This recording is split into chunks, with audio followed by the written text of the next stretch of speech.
Okay, that's good. Here, $250 a month for 4 years, that's 48 times I'm putting that away. That's $12,000. So if I were just putting it under the mattress, I would have $12,000 from this part. Well, I am getting interest, so it should be bigger. So they both make sense.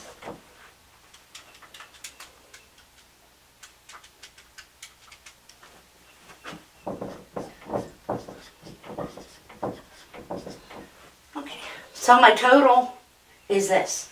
Now to get the amount of interest that I earned, I take the total amount that I actually put in the bank and subtract that from my ending balance. So we have our ending balance, $15,930, minus we put in $1,500 right off the bat, and then 250 deposits times 48 months.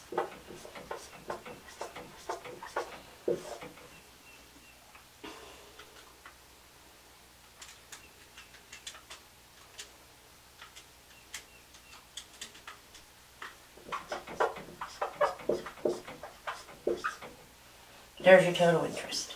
Okay? So these were our monthly deposits. And this was our lump deposit.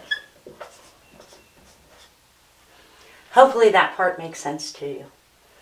So it's pretty simple, as long as you kind of keep your formulas straight. Okay, I'm going to do one more for this video.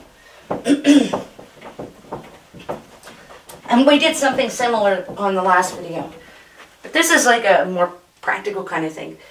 Okay, remember, you're probably not going to work for the same company for your whole career.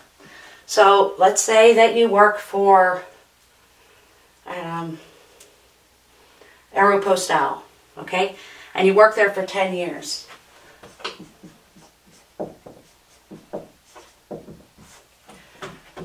Okay, so you work at Aeropostale for 10 years. And then you get a job working for Nike. Okay, well, you have some pension monies that you've earned over the 10 years with Aeropostale. They don't want to take care of your paperwork until you retire and die. So they give you a lump sum. If you just take that and you just like, woo, put it in the bank or spend it or go on vacation, whatever, you're going to get all kind of penalties from the IRS and everything else. So you don't want to do that. So when they give you that check, you can roll it over into an IRA, individual retirement account. That means hands off until you retire. Unless you need it, I mean, it is your money, you can always take it, but there will be penalties for taking it early. The government wants people, it's kind of forcing people to be responsible for themselves when they get old. You're going to need more money than Social Security is going to give you. So they encourage you, not a carrot and stick, more of a stick. They're going to penalize you if you spend it early. So they encourage you to leave that money and forget about it. Okay, so you leave Aeropostale and your balance is $30,000.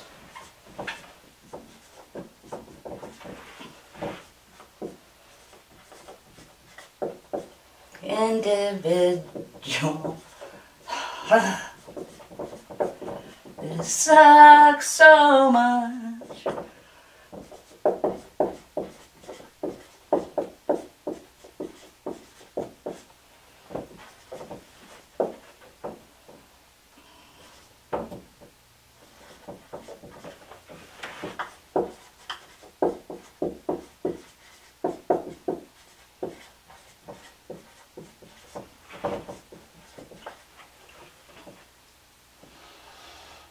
Let's see. Okay, so you're 22 generally when you graduate, so let's say you're 32 whenever you leave there, 32, 42, 52, 60.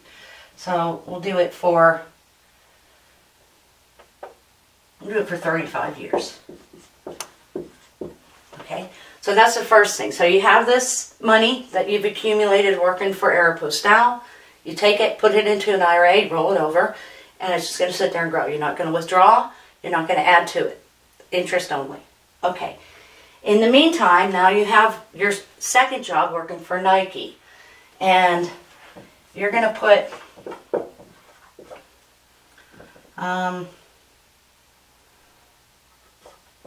let's say $150 a month.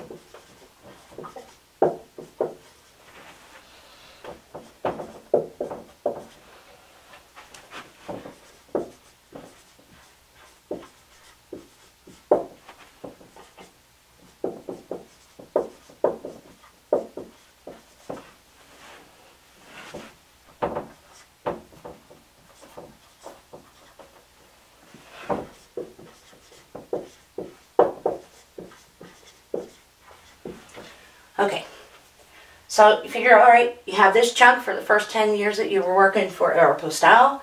Now you work for Nike, you're putting $150 a month away at this interest rate for 25 years. You're going to work for them for 25 years. Then you're going to retire. How much money do you have? Okay, let's look and see. Okay. So now I have this money going into this IRA. This is compounding continuously. So that was this equation.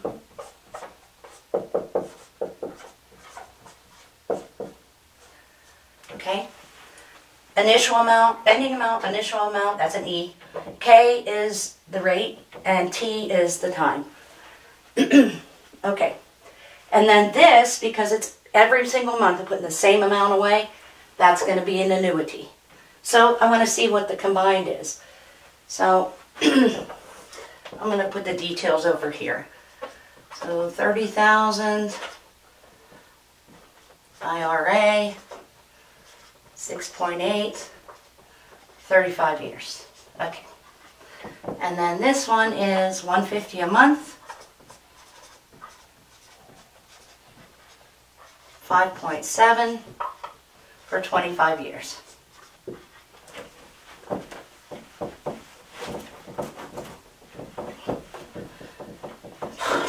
Okay, so the first part, continuous growth, is going to be this. So the amount after 35 years, when I make a lump sum deposit of 30,000, compounded continuously at 0.068 times 35. Okay, hopefully you remember, this is not a calculation. This is the amount after 35 years. This is just in your calculator, this part. So I start with the exponent, 0.068 times 35. Then take e to that power times our lump sum deposit of 30 grand. Okay, so this is going to give me 324,147. Not too shabby, right, for a job that was probably kind of fun when you were young. Okay, next part, this one. So this is a monthly deposit. We're going to use this. So A, putting in $150 a month. And this is 0.057 divided by 12 times 12 times 25 years. Because I want the total number of deposits of $150. So it's going to be, there's 12 months in a year times or 25 years to give me total number of times I'm doing that. Okay, minus 1 over 0.057 divided by 12. 0.057 divided by 12 equals plus 1 equals.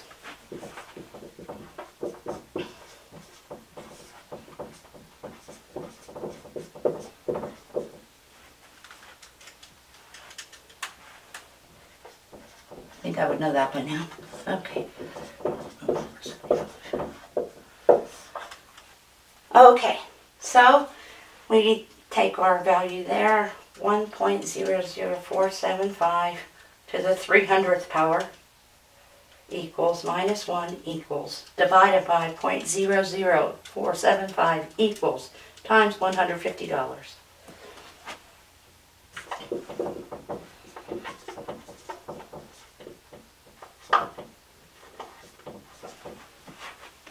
Okay. That's not very realistic at all, those numbers, but okay. So the total amount that we have is going to be this plus this. So 324,147 plus 99,280. So the total is 423,427. Okay.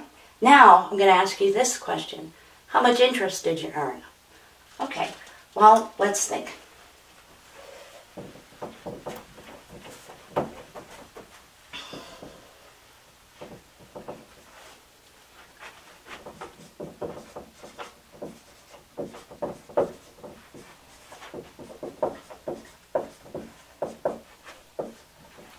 Okay, well, we're going to have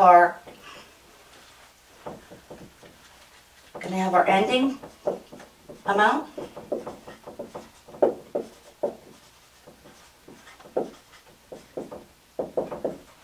Which is this thing, 423, 427. Okay. Then we're going to subtract the amount that we actually put in. So we're going to subtract $30,000, which is, we put that into our individual retirement account, our IRA, so that's a minus. Okay, and then $150 a month times 12 months in a year times 25 years. So that's 150 times 300.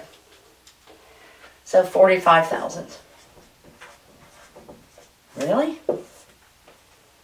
Wait, 12 months a year times 25 years times $150. That's only 45,000.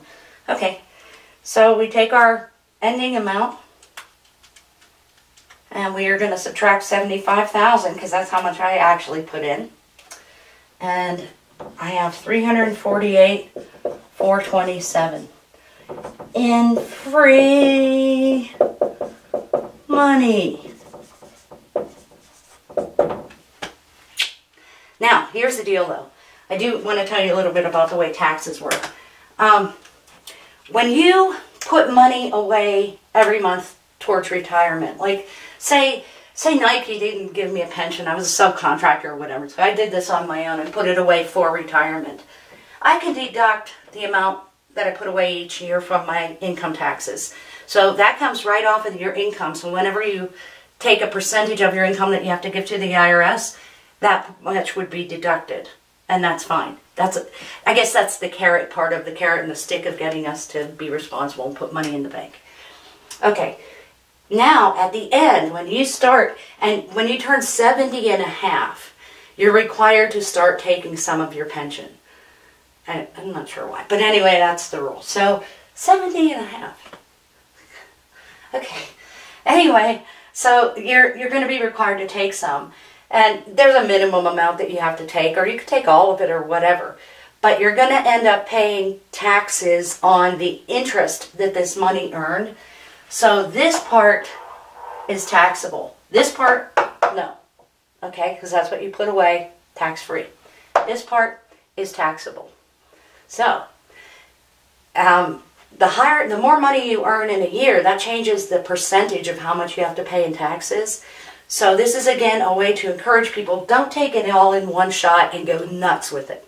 Unless you're terminally ill. Because then who gives... Okay? But, so that you want to keep yourself in a lower tax bracket each year. So you only take out what will keep you from having to pay more of your interest back to the government. So, good times. All right. I'll put some practice problems that actually make sense on CourseWeb with solutions, with answers, okay? And hopefully you can work through them. We're only going to do one more thing. The semester's almost over. We're just going to do something called amortization, which is whenever you're making monthly payments, which would be house payment, car payment, student loan payment. Okay? So that's what we're going to do. I missed you guys so much. Talked to a couple of you on the phone. Feel free to call me. Anyway, I'm so sick of screen time. I'm like, I don't want to look at a computer. But this is absolutely bizarre. My niece is on the mend, so that's good.